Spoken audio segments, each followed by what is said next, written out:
بسم اللہ الرحمن الرحیم۔ ایک دفعہ پھر مختار شیخ آپ سے مخاطب ہے۔ ہمارا آج کا سبجیکٹ انفاق فی سبیل اللہ، یعنی اللہ کی راہ میں خرچ کرنا جیسے اہم مضمون پر شامل ہے۔ اللہ تعالیٰ قرآن حکیم میں فرماتے ہیں، الہاکم التکاثر، تم کو غفلت میں ڈال رکھا ہے مال دولت کی بھاگ دوڑ کے پیچھے، اس کی زیادتی پہ، حتیٰ زرتم المقابر، حتیٰ کہ تم قبروں میں پہنچ گئے، حتیٰ کہ تمہاری موت واقع ہو گئی۔ تو یہ انسان جو ہے یہ ایک دنیا کی مال دولت کی دوڑ میں دن رات ایک نظر رہتا ہے، حتیٰ کہ وہ موت کے منہ پہنچ جاتا ہے، اور اس مال کی دولت کی جو دوڑ ہے اس میں اللہ کو بھول جاتا ہے، اللہ کے بندوں کو جو بھول جاتا ہے۔ اس کے متعلق قرآن نے ذکر کیا۔ تو اور اس مال کو تلاش میں وہ اکثر حلال و حرام میں تمیز بھی نہیں کرتا اور مال بس کمانے کی فکر میں رہتا ہے۔ اسی لیے قرآن میں دوسری جگہ اللہ تعالیٰ فرماتے ہیں، المال والبنون زینت الحیات الدنیا، یہ جو مال ہے اور اولاد ہے یہ صرف دنیا ہی کی زینت ہے۔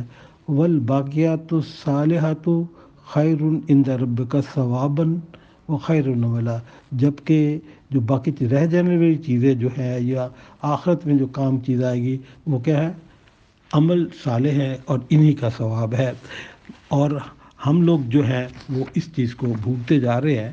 میں اللہ کی راہ میں مال خرچ کرنے کی مثال ایک غزوہ تبوک بھی دیتا ہوں کہ نبی صلی اللہ علیہ وسلم کی طرف سے جب حکم آیا کہ غزوہ تبوک کی تیاری کے لیے مال کو چاہیے، تو حضرت عمر اپنے گھر کا آدھا سامان، سارا مال جو ہے وہ سامان اٹھا کے لے آئے۔ حضرت عثمان جو تھے انہوں نے 80 اونٹ مال سے بھرے ہوئے لا کے نبی صلی اللہ علیہ وسلم کی خدمت میں پیش کیے۔ حضرت ابوبکر صدیق کا یہ حال تھا کہ آپ نے گھر کی ہر چیز جو ہے وہ اللہ کی راہ میں خرچ کرنے کے لیے لے آئے، حتیٰ کہ جب گھر سے نکلنے لگے تو در و دیوار میں کبھی ہاتھ پھیرتے رہے، اور اگر کوئی کیل دیوار کے ساتھ لگا ہوا ملا تو وہ بھی ساتھ لے کے آ گئے۔ اور آخر میں نبی صلی اللہ علیہ وسلم کے پاس آپ بیٹھے ہوئے تھے، آپ کا حال یہ تھا کہ آپ کے اوپر ایک پھٹا ہوا کمبل تھا۔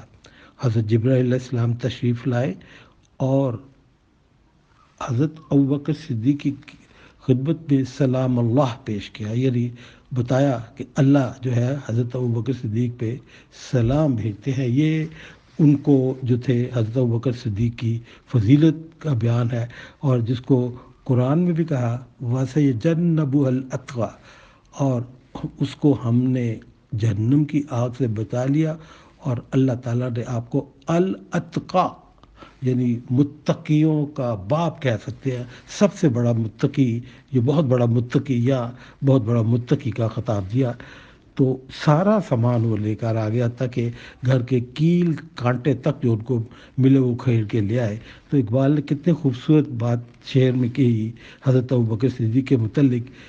کہتے ہیں، اقبال کہتے ہیں، بولے حضور کچھ فکر اہل و عیال بھی، کہنے لگا وہ رسول کا رازداں، پروانے کو ہے چراغ بلبل کو پھول بس، صدیق کے لیے اللہ کا رسول بس۔ تو یہ حال تھا۔ تو اسی لیے قرآن نے کہا فاستبقوا الخیرات الی اللہ، اللہ کی راہ میں خرچ کرنے میں سبقت لے جانے کی کوشش کرو۔ اور اسی غزوہ تبوک کا واقعہ ہے کہ ابو عقیل ایک صحابی تھے، وہ غزوہ تبوک پہ اپنا حصہ ڈالنے کے لیے ایک یہودی کی رات بھر مزدوری کرتے رہے، اور اس کے بدلے ان کو 2 سیر کھجوریں ملی۔ تو آپ حضرت ابو عقیل نے آدھی کھجوریں نبی صلی اللہ علیہ وسلم کی خدمت پیش کر دی، اور نبی صلی اللہ علیہ وسلم نے ان آدھی کھجوروں کو غزوہ تبوک کے لیے جو مال اکٹھا کیا تھا اس کے اوپر بکھیر دیا، اور کہا کہ یہ راس المال ہے، یعنی مالوں کا سردار ہے۔ اس کا مطلب یہ ہے کہ آپ چاہے اللہ کی راہ میں خلوصی کے ساتھ تھوڑا سا بھی خرچ کریں تو بہت زیادہ اللہ کی نظر میں اس کی ویلیو ہوتی ہے۔ اسی لیے حدیث پہ آتا ہے کہ ایک شخص کو محشر میں دکھے گا کہ اس کی نیکی احد کے پہاڑ کے برابر ہو رہی ہوتی ہے، تو وہ حیران ہو کے کہتا ہے کہ اے اللہ، میں نے تو اتنی بڑی یا اتنی زیادہ نیکی کی نہیں تھی، تو اللہ اس کو بتائیں گے کہ اے میرے بندے، تو نے فلاں وقت پہ آدھی کھجور اللہ کی راہ میں جو خرچ کی تھی، وہ اس کا درجہ بڑھتے بڑھتے یہ احد پہاڑ کے برابر ہو گیا ہے۔ تو اسی لیے انگلش میں کہتے ہیں نا جی کہ every charity is a step forward towards جنہ۔ ہر جو چیریٹی ہے وہ جنت کی طرف لے جانے کا ایک قدم ہے۔ تو اسی لیے قرآن حکیم میں بھی کہا کہ یا ایھا الذین آمنوا انفقوا مما رزقناکم من قبل من یا ایھا الذین آمنوا انفقوا مما رزقناکم من قبل احدکم الموت۔ اس سے پہلے اس کو اردو میں یہ ہے کہ اے ایمان والو، اللہ کے نام میں خرچ کرو اس سے پہلے کہ موت آ جائے۔ اور فیقول، پھر بندہ کہے ربی لولا اخرتنی الی اجل قریب، یا اللہ میری جو یہ اجل قریب جو موت آ گئی ہے اس کو مؤخر کیوں نہ کر دیا، فاصدق وکم من الصالحین، میں اللہ کی راہ میں صدقہ کرتا اور صالحین میں شامل ہو جاتا۔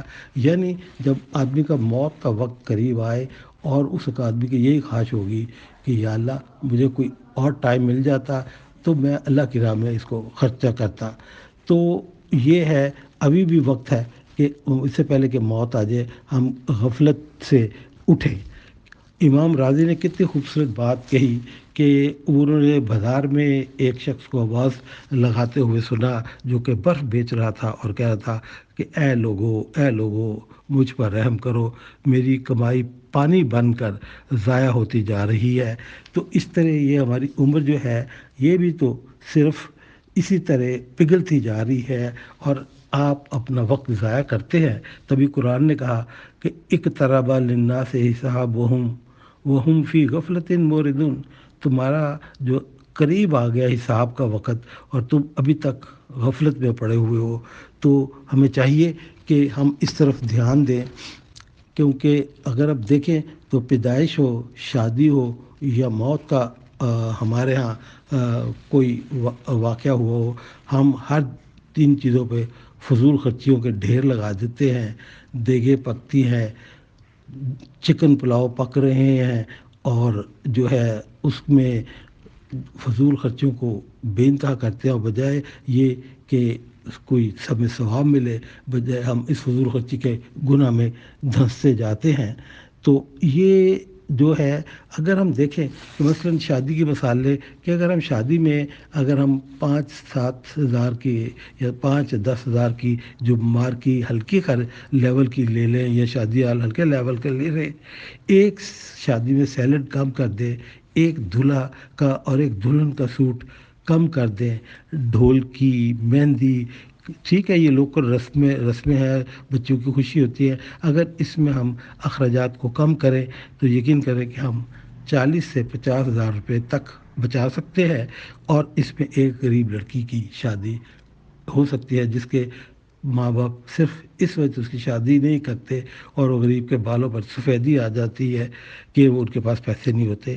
میں ایک مثال اپنی گھر کی دیتا ہوں۔ میری بیٹی ہیرا کی آج سے 9 سال پہلے شادی جب بحری ٹاؤن میں ہوئی تو میں نے اسی چیز کو ذہن میں رکھ کے قریباً اس وقت 9 سال پہلے قریباً کوئی 35 ہزار روپے بچا لیے، اور ہیرا کی شادی سے پہلے میں نے ساتھ والے بحری ٹاؤن کے علاقے میں گیا، وہاں پہ غریب آدمی سے رابطہ ہوا اور وہ اس انتظار میں تھا کہ اس کی بیٹی کے لیے تھوڑا سا جہیز بن جائے۔ تو میں نے اس کو جب 35 ہزار روپے دیا تو اس نے اللہ کا شکر ادا کیا اور اس نے اپنی بیٹی کی شادی ہیرا کی شادی کی روانگی سے ایک دن پہلے ہی کر لی۔ تو اللہ کا کرم ہے کہ شاید اسی کی دعاؤں کی وجہ سے میری بیٹی بھی اپنے گھر میں خوش ہے۔ اور ہم دیکھیں، ہم غبارے والا ہو، چھلی بیچنے والا ہو یا موچی ہو، ہم ان کو 5 روپے فالتو دیتے ہوئے ہماری جان جاتی ہے، جبکہ ہم جو ہے بٹ کڑھائی کے پاس جا کر ہزاروں روپے کا گوشت کھا کے آ جاتے ہیں۔ تو یہ کوئی اچھی بات نہیں ہے۔ اگر ہم ان لوگوں کو 5 روپے فالتو دے دیں تو ہمارا تو کچھ بھی نہیں بگڑے گا، لیکن ہو سکتا ہے کہ ان کا اس سے گھر کا چولہا جو ہے اور بہتر انداز میں چلنا شروع ہو جائے۔ اسی لیے قرآن نے کہا الہاکم التکاثر حتی زرتم المقابر،